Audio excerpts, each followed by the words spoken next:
Welcome to Betrayal Trauma Recovery. I'm Anne. It's summer, and I remember being so excited, thinking my marriage would improve as we spent quality time together on that road trip, our family reunion. If you end up having the same experience I did, where vacations left me feeling more hopeless and scared, because I found out on one of those trips that my husband was using explicit material and lying to me about it. We're here for you every day, all summer long. You don't have to schedule an appointment or wait. You can hop on one of our daily group sessions from anywhere. We're an empathetic team of betrayal trauma professionals, and we can help you right away.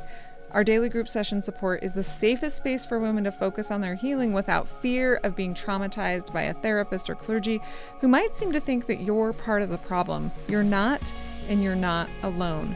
If you're ready to join a community of women who truly understand, check out our group session schedule at btr.org/group. We'd love to see you today. And if this podcast has been helpful to you, subscribing and leaving a 5-star review is the best way to help other women find it. Follow on Apple Podcasts or Spotify. Together we can reach every woman who needs to hear this. If your husband makes you feel guilty for needing help, listen closely. Marriage shouldn't feel like walking on eggshells.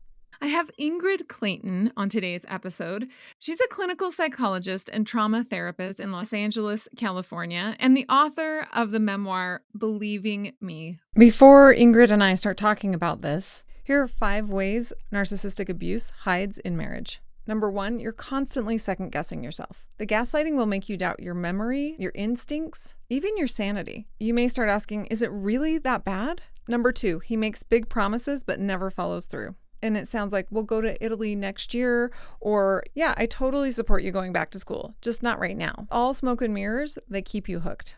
Number 3, you're carrying the entire relationship. You're paying the bills, managing the emotions. That's not a partnership, that's exploitation. Number 4, therapy made things worse. The abuser can charm the therapist, and you'll walk away feeling even more confused. And number 5, you think choosing what's best for you is selfish. Survivors of narcissistic abuse in marriage often struggle with guilt. That's because of all the manipulation. But choosing what's best for you is not selfish, it's survival. So now that I've covered those 5 things, welcome, Ingrid. Thank you so much, Anne. So happy to be here. Ingrid, let's start at the beginning of your story. Wow. For me, it goes way back to my childhood, actually. So my parents divorced, and my mother rapidly remarried the man who was my dad's best friend. That already sets the stage of the first betrayal. And this man, I can now use this language. This is not language I had for a very long time, but he started to groom me. And what I now know set me up to please and appease and to do everything I could to keep myself safe in a very unsafe environment. So with my first husband, with so many boyfriends before him, my blueprint really was, I will find a way to keep myself safe in an unsafe relationship. So my memoir is really about me unpacking decades of that experience, sort of untangling it as a survivor, but also as a therapist who didn't know that she had complex trauma. Because as we know with narcissism, it's decades of gaslighting. And I believed it wasn't that bad. And maybe it's me. And if I try a little harder, all of those things. So when you say blueprint, you didn't know back then you were continuing to encounter abusive people. What labels did you give them back when you were unaware of the type of character these people had? I don't think I would have used the word abusive. That felt too strong. But I saw that there was a pattern. I saw they were dysfunctional relationships. I went and sat on a lot of therapist couches, and a lot of the language that was given back to me, things like codependency, I really couldn't see myself in that label, this idea that I was trying to control. There was this lens that felt really shameful and stigmatizing that also just didn't feel like it helped me. And so I kept going and trying, and I thought maybe one day it would shift. And meanwhile, there was just a lot of wreckage, and I didn't know why. And it always presented a little bit differently. It was active alcoholism. It was someone who was compulsively cheating on me, exploitation in all kinds of ways, financially and otherwise. It looked differently in each relationship, but I certainly saw the thread, and it was so painful, so devastating. While you were sitting on those therapy couches, did any of the therapists say the word abuse to you? Gosh, it's a good question. I know none of them used the word trauma, which was the piece that finally became so helpful to me. They may have used the word abuse in relation to my upbringing. So here's the other part of my story growing up. I went to the counselor at my then high school and eventually said, here are all the things that are happening. I think this is wrong. And she said, I'm a mandated reporter and we need to call social services. So it turned into what was essentially me initiating this intervention on my family. I was about 16 at the time. But if we rewind even further, maybe 12 years old, a friend's parents had called social services on my behalf. And they orchestrated this sort of secret meeting with me and a social worker. And she sat me down with her clipboard in this, what felt like this very sort of formal way, and asked me all these questions. And she kept wanting to know, where's the physical abuse? And I was like, I know he's hit my mom, but I've never seen it. I've just seen her bruises. I know he's done this to my brothers, but it wasn't really about physical abuse. And at 12 years old, this woman said to me, emotional abuse isn't really reportable. Okay, so then Wow.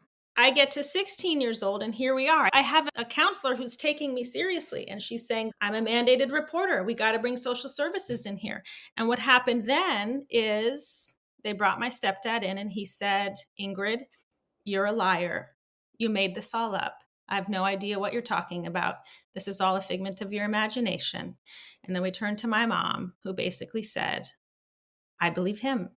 So this is such a big piece of the trauma landscape, right? There's the what happened to us, and then there's how people responded to what happened to us. In fact, a deeper cut as far as I'm concerned in my personal experience. I knew what my stepdad was doing was wrong, but I really believed that the people that were meant to protect me and help me were going to do that. And when they didn't, not consciously, but in my body, I started to believe, particularly when my own mother wasn't able to step in and protect me, I must not be worthy of protection, love, safety. So it's this additional layer to what informed me going out into the world.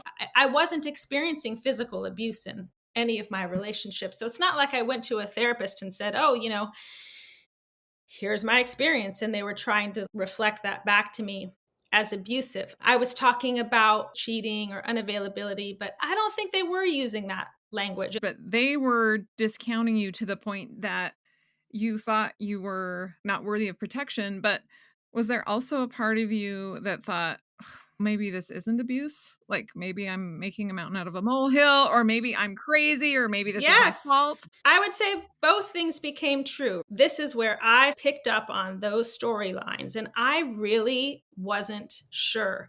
I never thought I made it all up. So it's not like I thought I was a liar. I knew what happened, but I did wonder, and this is so classic for complex trauma survivors, was it that bad?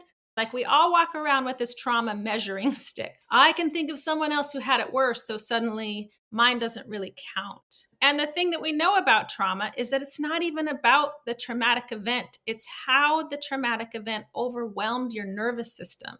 So this whole idea about a measuring stick related to the event is just ludicrous anyway. But honestly, I wasn't the only one carrying that measuring stick around. I think therapists in the mental health field were carrying it similarly for many years.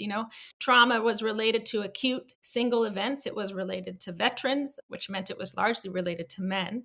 I'm 50 years old now. So I grew up when we didn't have as much information. And consequently, even my own training as a clinical psychologist, I've been practicing in the field for almost 2 decades, and that didn't give me the lens and language either. And really, the story of my memoir is me having to become my own trauma therapist, sitting at my kitchen table, writing these stories, reclaiming them again so that I could look on the page and see for myself, this was abuse. This was narcissistic abuse. I didn't have that lens or language either.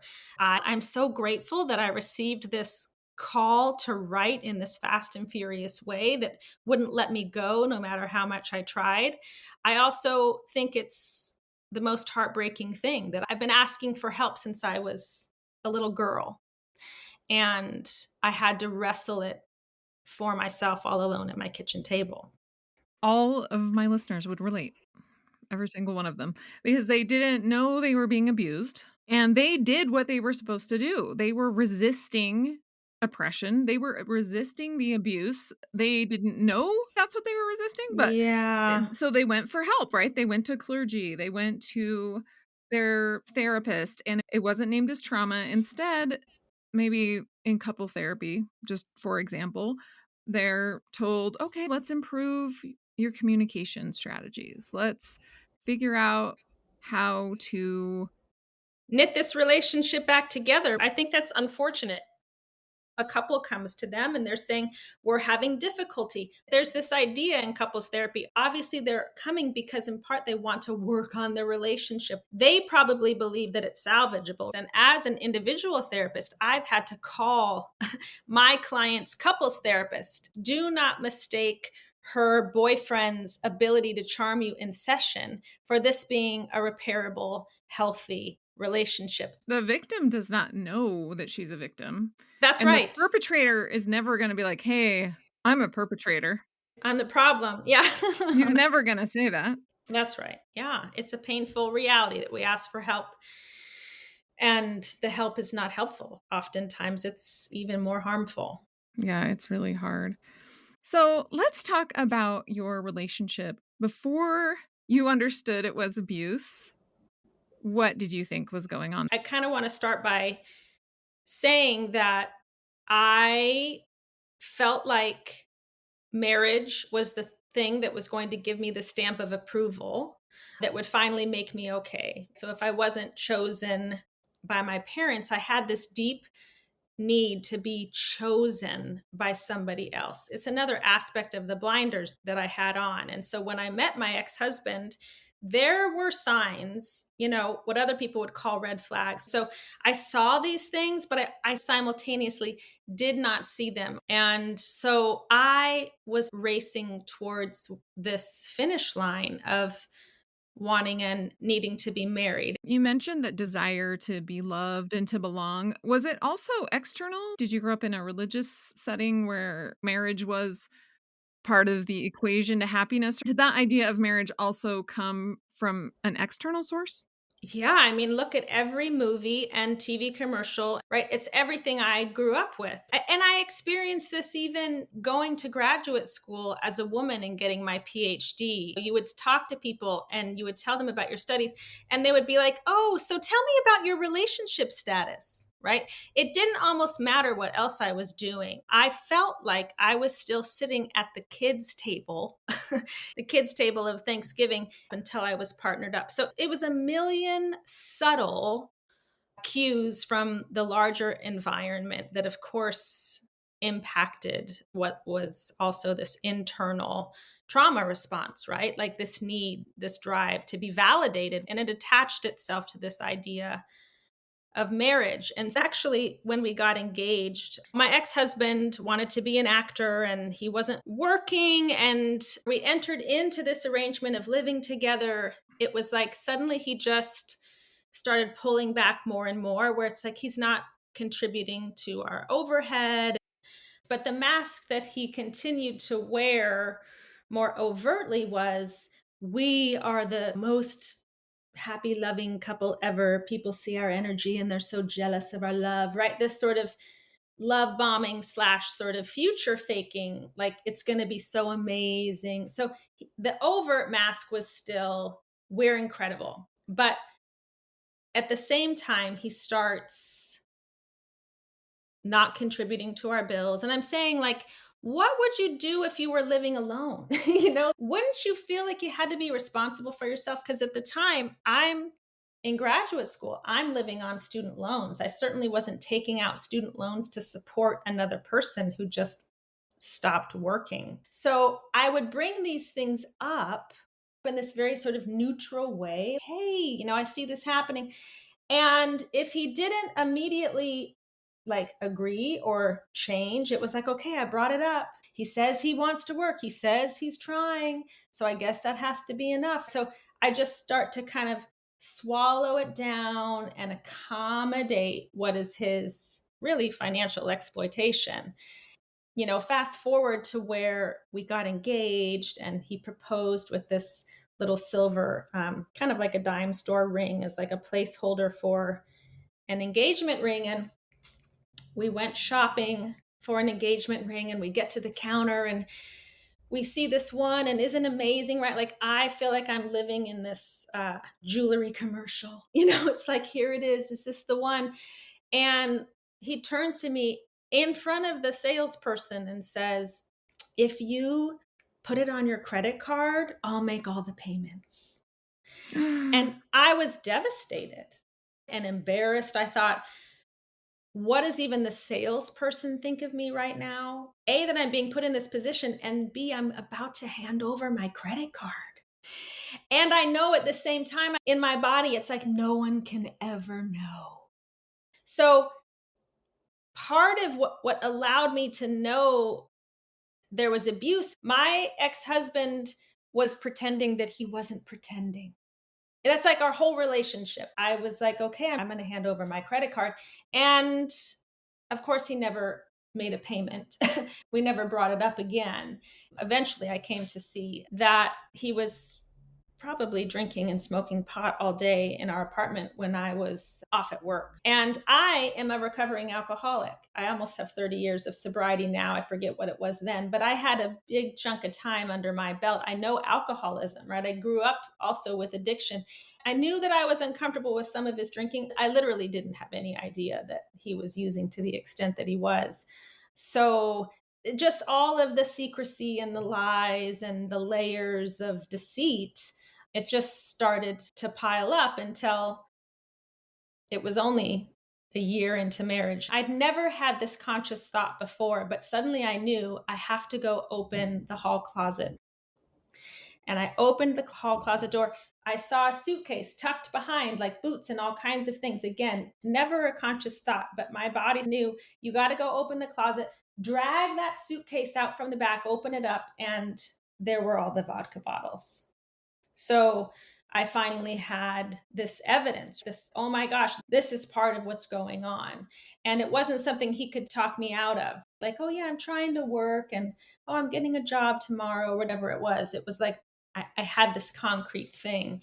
And it eventually was part of what enabled me to say, I can't do this. And in a strange way, I look at divorce as probably the beginning of the healing of my complex trauma. Instead of waiting and hoping for someone to choose me, and I did it with the marriage, but then I was like, he's going to choose me again by getting a job, right? Like, he's going to choose me again by quitting drinking, right? Like, he wants to get sober. He wants to live this life that he's been promising me. Like, he talked the best game ever. I believed those words. And so I thought, doesn't he believe them too? Like, he really is going to show up for that. And finally, I said, I can't keep waiting for someone else to choose me. I have to do it, even though no one else ever did. You chose you. I had to choose me. And that's what I did in my divorce.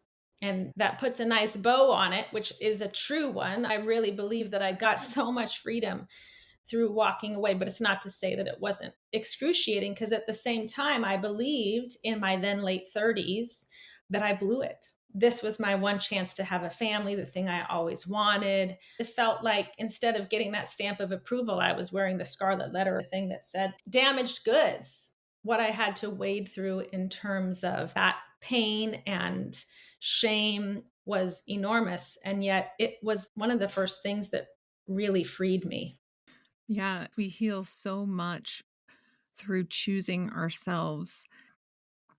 Around here at Betrayal Trauma Recovery, I just call it resisting, because you were thinking, if I do what he says, I don't really want to do this, but if I agree, if I hand over my credit card right now, maybe it will make it better, or this is the only thing to do to get out of the situation in that moment.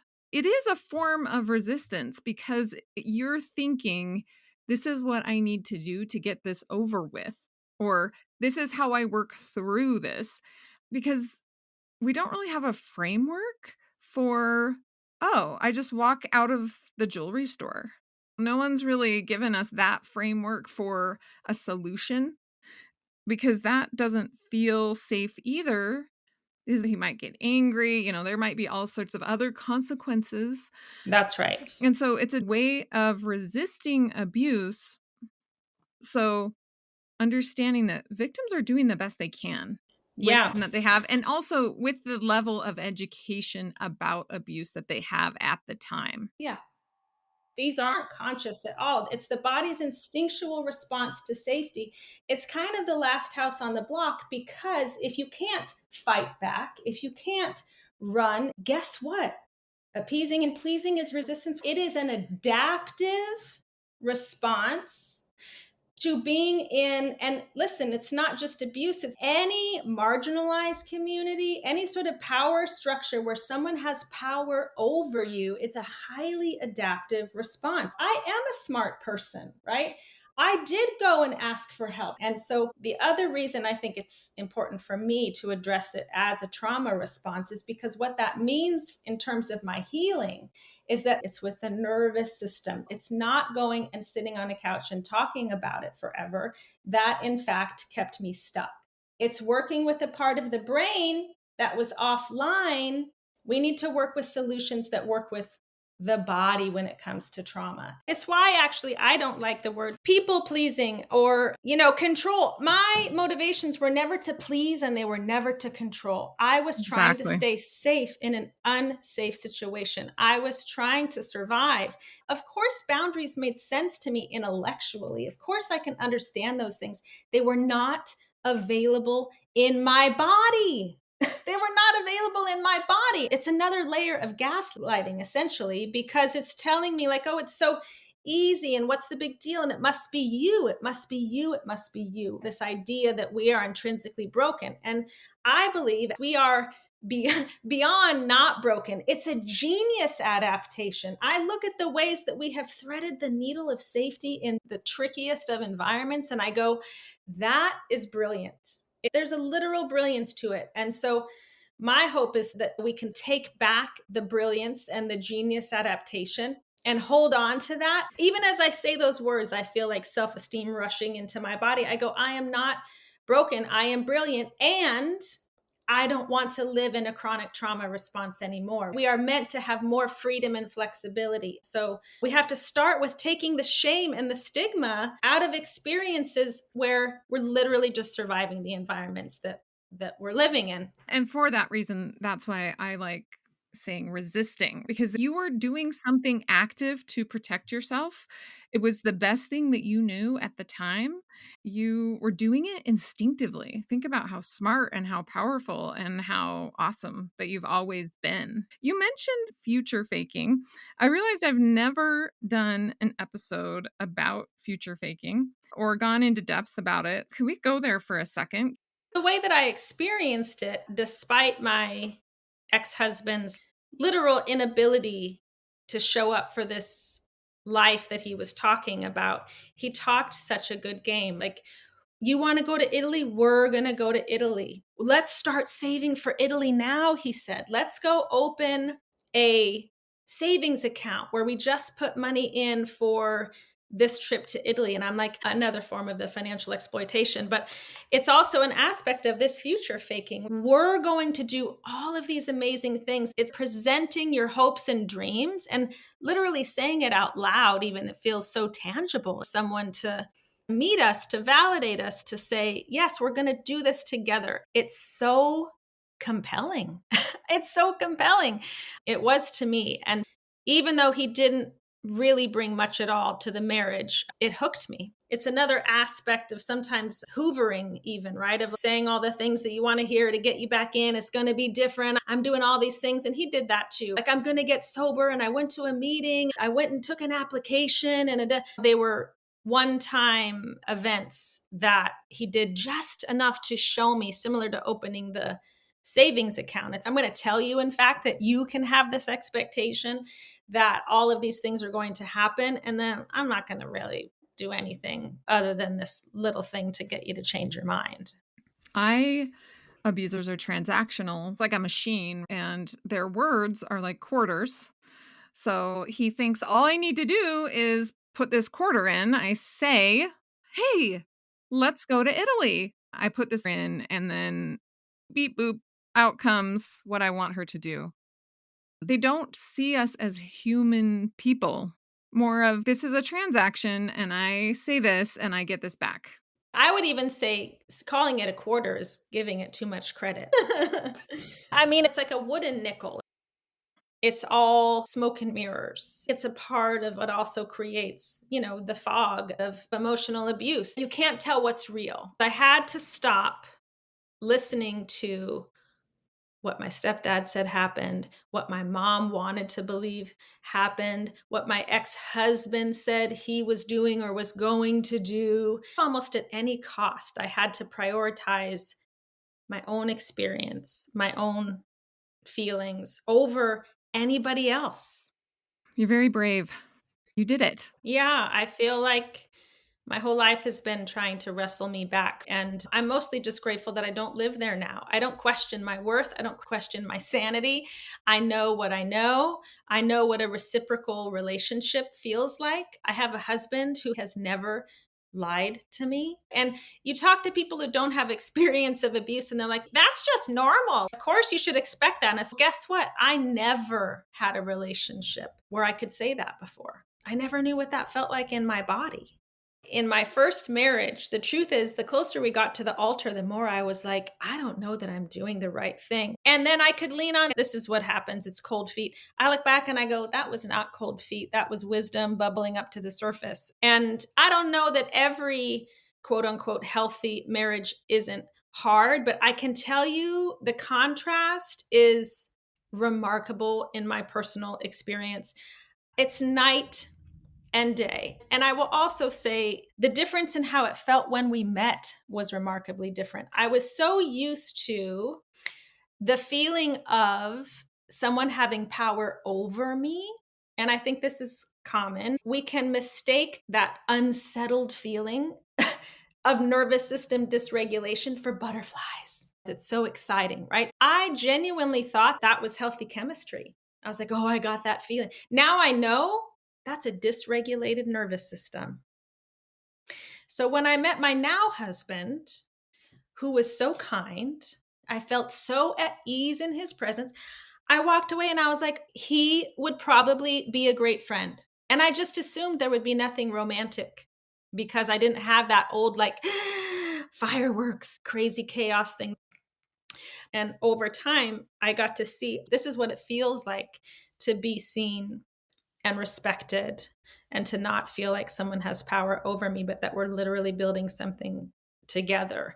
And it's what it's felt like this entire time. I will say that does not mean that there haven't been hard times. We became parents and parenting brings up all kind of stuff like, how are we going to pay that bill? Or how are we going to navigate these different things?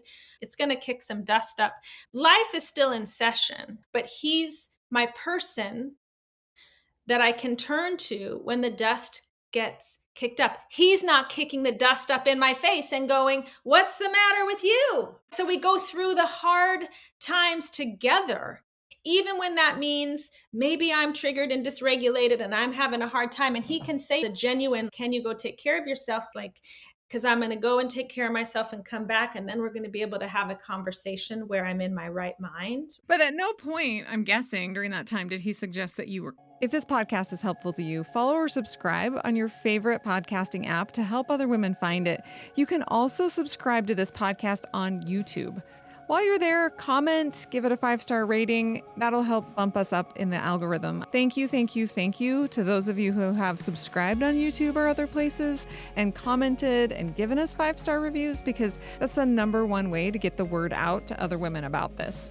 If you've already purchased a copy of my book, Trauma Mama Husband Drama, from Amazon, please circle back and give it a 5-star rating. A lot of women are searching for books to figure out what to do about their husband, and rating Trauma Mama on Amazon will help them find this podcast, which is free to everyone.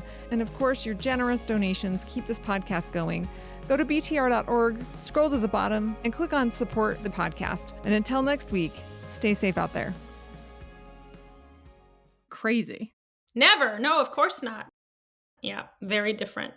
I talk about the Living Free workshop so much. You can get more information at btr.org/livingfree. And the way that I've set Living Free up is to help you regulate your nervous system through thought strategies so that you can actually implement communication and boundary strategies to protect yourself. And that piece of the puzzle is so important.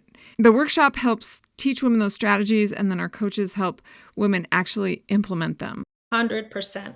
100%. It's a process, and it's not always graceful. It's not always linear, but if you are engaged in it, that to me is the bravest, hardest, but also most rewarding thing we can ever do. It's worth it.